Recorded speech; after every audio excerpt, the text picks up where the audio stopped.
آج 6 شعبان المعظم کو جامع مسجد قادریہ میں حضرت ہمارے شیخ طریقت راہبر شریعت پیر سید ظہیر المصطفیٰ شاہ صاحب حفظہ اللہ تعالیٰ کی زیر سرپرستی اور زیر نگرانی یہ ترجمۃ القرآن کورس آغاز ہو رہا ہے۔ اس کا اللہ رب العزت کی بارگاہ میں دعا ہے کہ اللہ تعالی ہمیں اپنے خاص فضل سے اس قرآن کریم کو پایہ تکمیل تک پہنچانے کی توفیق عطا فرمائے، اور جو سمجھے ہمیں اس کو سمجھ کر یاد رکھنے، یاد رکھ کر عمل کرنے، عمل کر کے دوسروں تک پہنچانے کی بھی توفیق عطا فرمائے۔ قرآن کریم بہت ہی عظیم الشان کتاب ہے، شفا بھی ہے، رحمت بھی ہے، برکت بھی ہے۔ اس کے مختلف نام بھی ہیں قرآن کریم کے۔ قرآن بھی اس کا نام ہے، الحکیم بھی اس کا نام ہے، المہیمن نگہبان، مہیمنن علیہ نگہبان قرآن کریم کا ایک نام ہے، مختلف نام ہے۔ قرآن کریم کی شان اللہ کے فضل سے ہم سب کو معلوم ہے کافی حد تک۔ کما حقہ شان کیا ہے، جیسے حق بنتا ہے، اصل میں شان کیا ہے وہ تو کسی کو اندازہ ہو ہی نہیں سکتا، لیکن جتنی کسی میں استطاعت ہے وہ جانتا ہے کہ قرآن کریم مکمل ضابطۂ حیات ہے۔ قرآن کریم کے نزول کے مقاصد کم لوگ جانتے ہیں۔ بعض لوگوں کو پتہ ہے کہ یہ وہ کتاب ہے جو برکت کے لیے، رخصتی کے وقت سایہ کرنے کے لیے، قبر پر پڑھنے کے لیے، ختم پاک کے لیے پڑھنے کے لیے یہ کتاب ہے۔ بعض لوگوں کو اتنے اس کا تعارف ہے، بعض کو بہت زیادہ تعارف ہے، تو یہ تعارف ہے کہ اس کو پڑھنا چاہیے، پھر وہ بڑا شوق سے پڑھتے ہیں، اللہ ان کو جزائے خیر دے۔ اور بعض اگلے ہیں جو کہ ان قرآن کریم کے اصل مقاصد کو ڈھونڈتے ہیں، تلاش کرتے ہیں، تاکہ ہم اس کو سمجھیں کہ یہ ہمیں کہتا کیا ہے۔ محبوب کا لیٹر، آج حضرت شیخ نے ارشاد فرمایا تھا کہ کسی کے محبوب کا لیٹر اس کی طرف آیا ہو، اس کو پڑھنا ہی نہ آتا ہو، تو وہ چومتا رہے گا اس لیٹر کو، لیکن محبوب کا پیغام اس تک پہنچے گا نہیں، چاہے وہ جتنی محبت سے چومتا رہے، پیغام اس تک پہنچے گا نہیں۔ پیغام تب پہنچے گا جب وہ اس کو سمجھے گا، یا کسی سمجھنے والے سے سمجھے گا کہ یہ لکھا ہوا کیا ہے۔ ایسے ہے کہ نہیں ہے؟ تو جب تک چومتا رہا مقصد وصول نہیں ہوا۔ ہم لوگ بھی اللہ رب العزت کے پیغام قرآن کریم کو چومنے کی حد تک رکھیں گے صرف اور صرف، تو اس کا مقصد کیا ہے وہ اس حاصل ہوگا نہیں۔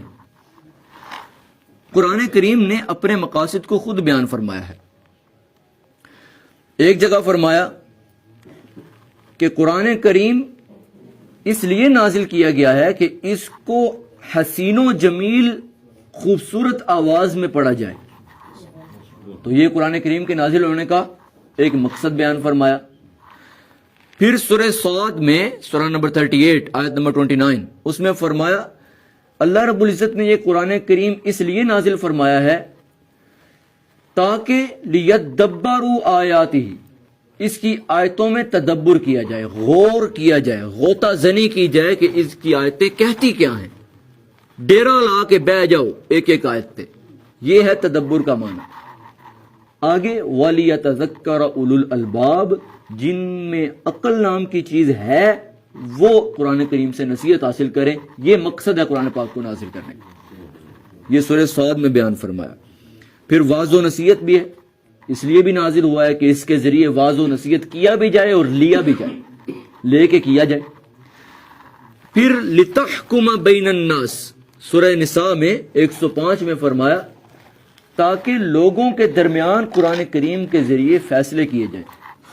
قانون کس کا لاگو ہو؟ اللہ کا، دین کا، نظام مصطفیٰ کا، اس لیے قرآن پاک کو نازل کیا گیا ہے۔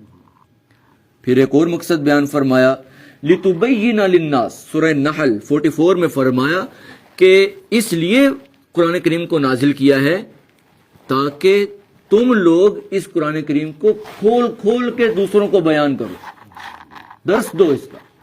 کس لیے بیان کیا؟ درس دو، درس قرآن دو، درس دو۔ پھر ڈرانے کے لیے جہنم سے اور اللہ کا خوف دلانے کے لیے، یہ بھی قرآن کا مقصد قرآن نے بیان کیا۔ ہدی للمتقین، ہدایت کے لیے قرآن پاک کو نازل کیا گیا۔ یہ سارے مقاصد صورتوں میں، آیتوں میں خود قرآن کریم نے بیان فرمائے ہیں کہ میرا یہ مقصد ہے۔ تو مقصد کو سامنے رکھنا چاہیے کہ نہیں رکھنا چاہیے؟ آگے دل کی شفا اور رحمت اور ہر طرح کی شفا کے لیے قرآن کریم کو نازل فرمایا گیا، رحمت کے لیے۔ اندھیروں سے نکال کر کس کی طرف؟ روشنی کی طرف لانے کے لیے قرآن کریم کو نازل فرمایا گیا۔ اندھیرے کس چیز کے ہوتے ہیں؟ ظلم کا بھی اندھیرا ہے، تاریکی نائٹ کا بھی ایک اندھیرا ہے، رات کا۔ کچھ اندھیرے ایسے ہوتے ہیں جو کہ اندر اندھیرے ہوتے ہیں، دل کے اندھیرے۔ کچھ اندھیرے ہیں جو ظاہری اندھیرے ہیں۔ دونوں کو دور کروانے کے لیے قرآن کریم نازل ہو گیا۔ فرمایا قد جاءکم من اللہ نور وکتاب مبین، تحقیق تمہارے پاس اللہ کی طرف سے نور آ گیا ہے اور ساتھ روشن کتاب آ چکی ہے۔ کون سی کتاب؟ روشن کتاب۔ تو روشنی لینی ہے کہ نہیں لینی؟ لینی ہے تو ملے گی نا۔ ایک اور مقصد بیان فرمایا سورہ نحل 102 میں، اس لیے نازل کیا ہے تاکہ تم ثابت قدم رہو۔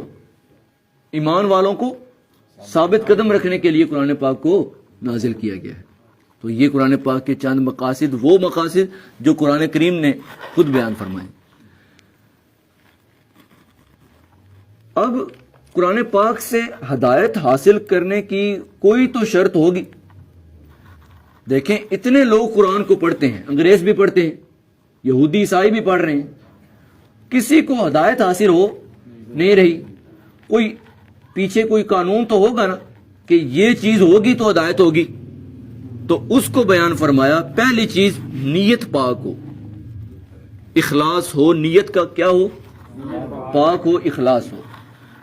تو یہ پہلی شرط ہی اگر ہمارے اندر نہ ہو تو قرآن پاک سمجھ میں آئے گا نہیں۔ تو پہلی شرط یہ ہے کہ ہم اپنی نیت کو پاک رکھیں، نہ کہ نکتہ چینی نکالیں۔ اس لیے ہم آئے ہیں کہ ہم دیکھیں کہ یہ کہاں سے تھڑکے اور کہاں سے جو ہے وہ تنقید کا ہمیں موقع ملے، ایسے نہیں۔ کس لیے آئے ہیں؟ تاکہ قرآن پاک سے ہمیں کیا ملے؟ ہدایت ملے۔ یہ جو مقاصد قرآن نے بیان فرمائے ہیں یہ حاصل ہوں اور مکمل ہوں۔ تو پہلی شرط کیا بیان کی؟ نیت پاک ہو۔ نمبر 2 فرمایا یہدی الیہ من اناب ویہدی الیہ من ینیب، جو تڑپ، طلب اور چاہت لے کر آئے گا قرآن کریم سے نور حاصل کرنے کی، ہدایت حاصل کرنے کی، رحمت و شفا حاصل کرنے کی، اسی کو ہدایت ملے گی جو تڑپ لے کر آئے گا۔ تو دوسری شرط کیا ہوئی؟ تڑپ رکھنا، طلب رکھنا۔ پہلی کیا تھی؟ نیت کا پاک ہونا، اور دوسری طلب رکھنا، تڑپ رکھنا۔ پھر یہ جان لینا کہ میری ساری زندگی سنورے گی، اس کے اصول پتہ چلیں گے تو قرآن کریم کے ذریعے پتہ چلیں گے۔ یہ یقین رکھنا، یہ یقین رکھ کر اس کو پڑھنا، اس کو کہتے ہیں قرآن کریم کامل و مکمل ضابطۂ حیات ہے۔ زندگی گزارنے کا پورا چارٹر ہے، پورا قانون کا پورا پیج ہے۔ یہ پڑھو، اس میں تمہارے لیے سارے آئین قوانین لکھ دیے گئے ہیں اور ان پر تم کیا کرو؟ عمل کرو۔ پھر ایک اور مقصد بیان فرمایا، شرط بیان فرمائی، تسلسل برقرار رکھنا، مسلسل قرآن کریم کو سیکھنا۔ اگر ایک دن آیا ہوں یا 10 دن آیا ہوں تو پھر ایک دن چھٹی کر لی تو یہ چیز قرآن کریم کی سمجھ میں رکاوٹ ڈالے گی۔ یہ شرط ہے کہ قرآن پاک کو تسلسل کے ساتھ سیکھا جائے، ریگولیرٹی ہو۔ تو یہ بھی ایک کیا ہے؟ شرط ہے۔ یہ نہ ہو تو پھر قرآن پاک سمجھنے میں دقت ہوتی ہے۔ ایک اور شرط بیان فرمائی، ساتھ ساتھ اللہ سے ہدایت اور رہنمائی کی مکمل دعا مانگتے رہنا. یہ دعا مانگنا کہ یا اللہ عز و جل تیرے قرآن کو سیکھنے کے لیے بیٹھ گیا ہوں, اب تو اپنا خاص فضل اور احسان فرما دے, میرے اوپر ہدایت کی راہیں بھی کھول دے, رحمت کی راہیں بھی کھول دے, اور میرے لیے نور کی راہیں بھی کھول دے, میرے لیے سرور کی راہیں بھی کھول دے, میرے لیے برکت کی راہیں کھول دے, میرے لیے شفا کی راہیں کھول دے. جو قرآن کریم کے مقاصد ہیں ان کو پورا کرنا چاہتا ہوں, مجھے ہمت اور توفیق بھی عطا فرما دے. یہ دعا مانگتے رہنا, ساتھ ساتھ ہدایت حاصل کرنے کے لیے آتے رہنا اور مسلسل آتے رہنا, یہ ساری چیزیں قرآن پاک کو سیکھنے کی شرط ہے باقاعدہ. اگر چھٹی کرتے ہیں تب بھی قرآن پاک کی سمجھ ٹوٹتی ہے, اور اگر نیت خراب ہوتی ہے تب بھی سمجھ میں کمی آتی ہے. اگر تڑپ نہیں ہے, طلب ہی نہیں ہے ہدایت حاصل کرنے کی, تو پھر بھی قرآن پاک سمجھنے میں رکاوٹ آتی ہے. اور اسی طرح قرآن پاک کو مکمل ضابطہ حیات ہی نہیں سمجھا, یہ یقین ہی نہیں ہے کہ میرا سارا کچھ کس میں ہے, قرآن پاک میں ہے, تو پھر بھی سمجھ آنے میں رکاوٹ بن سکتی ہے. اور اسی طرح روزانہ ٹائم نہیں دیا, روزانہ ٹائم نہیں نکالا, چھٹی کرتا رہا, تو پھر بھی قرآن پاک سمجھنے میں رکاوٹ بن سکتی ہے. تو یہ ساری چیزیں وہ ہیں جو ضروری ہیں سمجھنے کے لیے قرآن پاک کو. تو یہ ساری شرائط انشاءاللہ ہم نے اپنے اندر رکھنی ہے, شرائط بھی پوری کرنی ہے اور انشاءاللہ مقاصد بھی پورے کرنے ہیں. تو یہ چند ضروری باتیں قرآن کریم کو سمجھنے کے حوالے سے میں نے عرض کر دی. اب چند پوائنٹس میں پورے پہلے پارے کا خلاصہ عرض کرتا ہوں. سورۃ الفاتحہ, اس کو میں انشاءاللہ العزیز اینڈ پہ تفصیلاً ڈسکس کرتا ہوں. باقی پورے پارے کا خلاصہ, پورے پارے میں سورہ بقرہ ہے, سورہ بقرہ, دوسرے پارے میں بھی سورہ بقرہ, اور تیسرے پارے کے آدھے تک بھی سورہ بقرہ, یعنی 28 پارے کیے سورہ بقرہ. 28 پاروں میں سورہ بقرہ ہے. پہلے اس پارے میں 141 آیتیں ہیں سورہ بقرہ کی, دوسرے پارے کے اینڈ تک 252 ہو جاتی ہیں, اور 286 آخری آیت نمبر ہے جو تیسرے پارے میں ہوتی ہے. تو ٹوٹل سورہ بقرہ کی آیتیں کتنی ہیں؟ 286. یہ ہم نے یاد رکھنا ہے, ٹوٹل آیتیں کتنی ہیں؟ 286. 3 طرح کے لوگ ہیں. نمبر 1 پرہیزگار اور متقین, نمبر 2 پکے کافر, نمبر 3 رلے ملے منافق. کتنے لوگ ہیں؟ 3 قسم کے. نمبر 1 پکے پرہیزگار, نمبر 2 پکے کافر, اور نمبر 3 منافق, رلے ملے, جو دو کشتیاں پیر ٹارگٹ ہو رہے ہیں. تو وہ 2 کشتیوں میں پاؤں رکھیں تو یہی ہوتا ہے, ایک ادھر تے آپ تھلے, اور یہ جہاں گریں گے پھر نیچے جہنم ہے, نیچے جہنم ہے.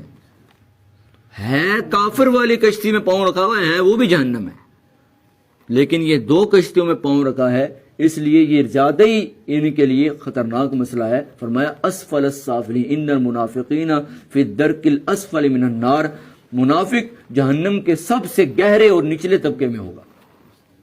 تو 3 قسم کے لوگ ہو گئے, متقین, کافر, اور متقین پرہیزگار ہو گئے, اور پھر کافر ہو گئے, اور تیسرا منافق ہو گئے. یہ 3 قسم کے لوگ پورے قرآن کریم میں مخاطب یہ 3 قسم کے لوگ ہیں. ان سے بات کی جاتی ہے, کبھی پرہیزگاروں سے کہ اللہ نے تمہارے لیے جنتیں تیار رکھی ہیں, پرہیزگاروں کو پھر حکم دیے جاتے ہیں چلو اب تم نماز بھی پڑھو, اب تم نے ایسے کرنا ہے, کہیں سے ٹریک سے ہٹ گئے چلو بھی اب تمہاری اصلاح ایسے ہوگی. پھر کافروں کو خطاب کیا گیا کہ بندے بن جاؤ ورنہ تمہارے دلوں پر مہر لگا دی جائے گی, تمہیں ہدایت نصیب نہیں ہوگی. پھر منافقوں کو خطاب کیا گیا کہ دوگلی پالیسی چھوڑو ورنہ تمہاری خیر نہیں ہے.